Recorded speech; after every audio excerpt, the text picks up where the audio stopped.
Hey everybody, it's Mike with Monkey Fab and my friend Jacob. So why is Jacob here, you might want to ask? Because I realized that I don't have what it takes to get this project done on my own.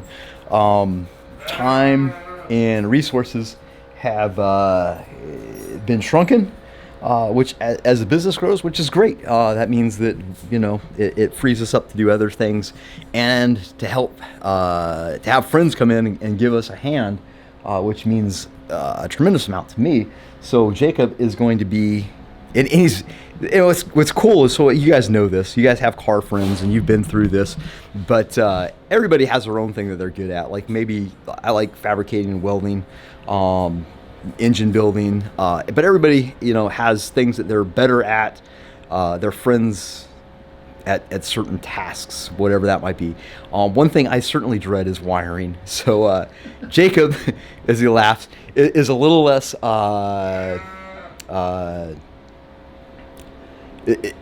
Jacob is a little less afraid of wiring. He's more well associated with wiring, has done much more wiring than me. And we still have a whole computer system to put in here, an air conditioning system, which is another thing Jacob's done before.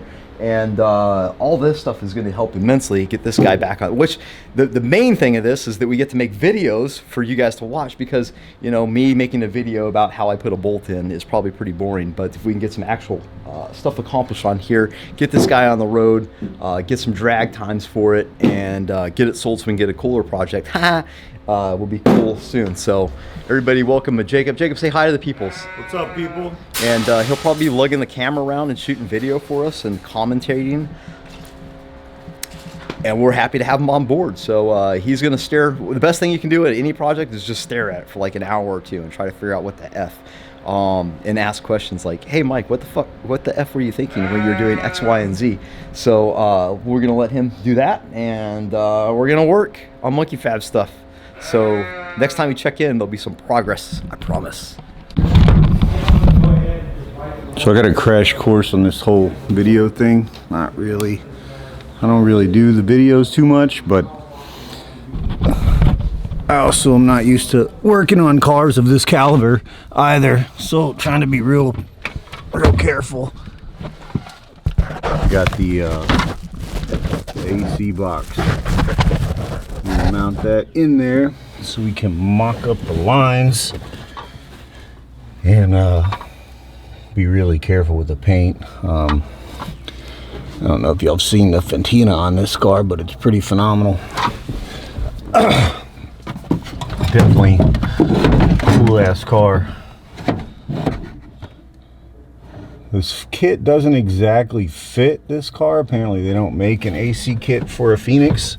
I don't know why, with the amount of desirability that these have, but I'm gonna try and make it fit. When you're putting one of these in, they don't give you a lot of room anyway, so you always want to make sure that if you have the ability to kind of position it in a way that, for one, you have leg space on your passenger side, for two, you can get to the hoses. And this is gonna be it's not gonna be a lot of finesse to this, so I'm gonna cut you off. We'll get back to you when it's running. One of the cool things about working with Mike is you never know what to expect. Self tappers, check this out. See how wobbly that socket is? You know how hard it is to screw in a self tapper with a socket that wobbles like that? It's just one of them pleasures. You know, why make things easy when you can make them challenging? It's like life. If it was easy, all of the good stuff wouldn't be as rewarding.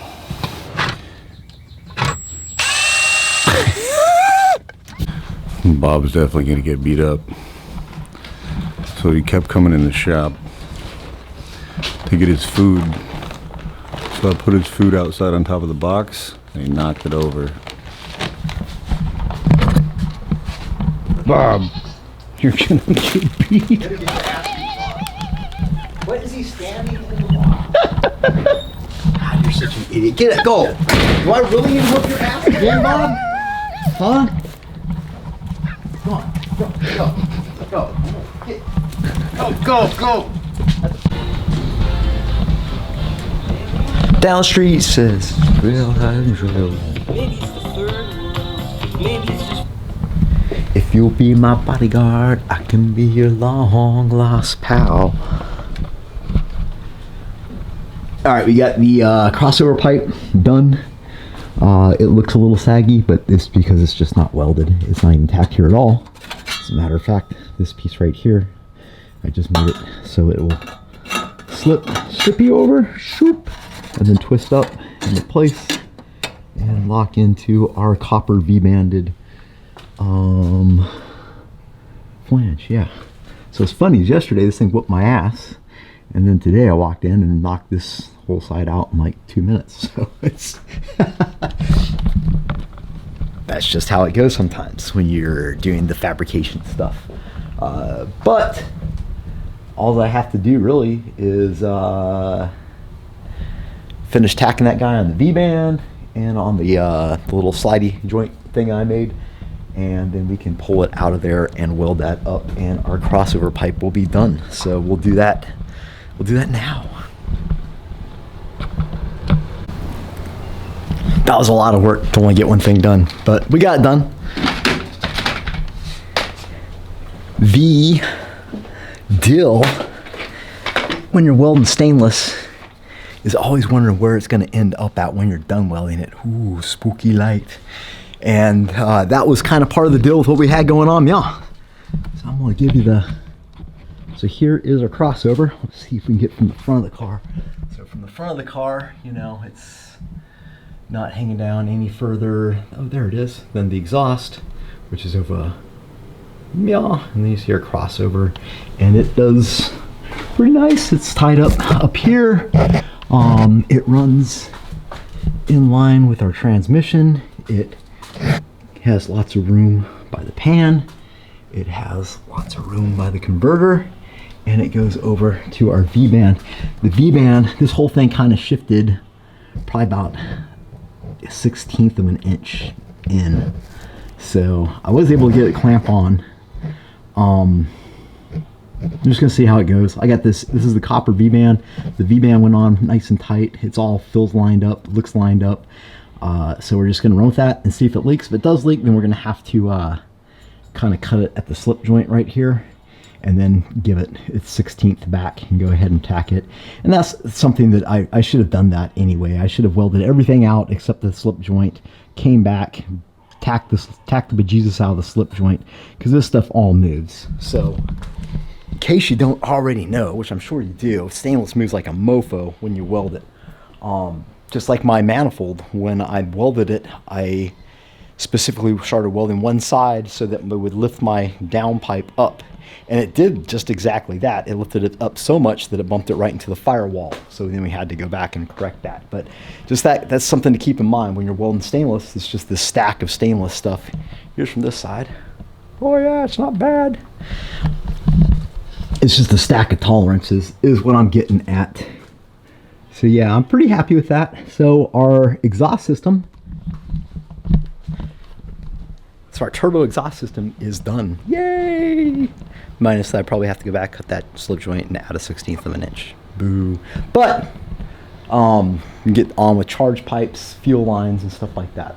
At least that system's done. Got a whole system done. Wow. It's like 6 years on this car. It's got to be the longest project in the history of the YouTubes, right? And so I'm just knocking stuff out. We're about ready for. We're not far now. We're not far now, boys and girls. But anyway, when I did this guy, it was sitting up in here, and I could twist it and make it sit like this. But it was just kind of at a funny angle. It was a funny angle. So I made a little cutty boy right now. Can you guys see this? It's hard to watch. There we go. So we got some rotation and some bloop, and what that's going to do is make that. So we're going to cut this guy off, this little bead. We're going to weld the bead on the end of that guy, and then weld that onto there, and then we will have a better fitting up pipe. And then we're going to move on to routing the return line. Yes. And and stuff. There will certainly be stuff occurring, so stay tuned. We're going to go ahead and get that cut off and weld it up. You guys peep anything? Anything there? So since we put the old Dodge in a ditch, it's about almost a year ago, I guess. I've tried to see if it was like was it cheaper just to rent a truck when I needed it? And the answer is yes. However, not when you include the time that it takes to go get the truck, do all the paperwork, take it back, do all the paperwork, blah, blah, blah, blah. So anyway, needed a truck. Got this bad boy, which I feel like a pretty good deal. We did a 3-year lease on this work truck. It's V8, 10 speed, all that good stuff. So yeah, it's like $500 a month for 3 years. We got all the coverage, so there's like, just when you're done, just drop it off. Like for $1,000, I was like, yeah, we can do that. But yeah, the ideal thing would be like get a friend, get like a neighbor who has a truck or wants a truck, and then just be like, dude, I'll give you $100 a month if you'll let me borrow your truck whenever you want, whenever I need it.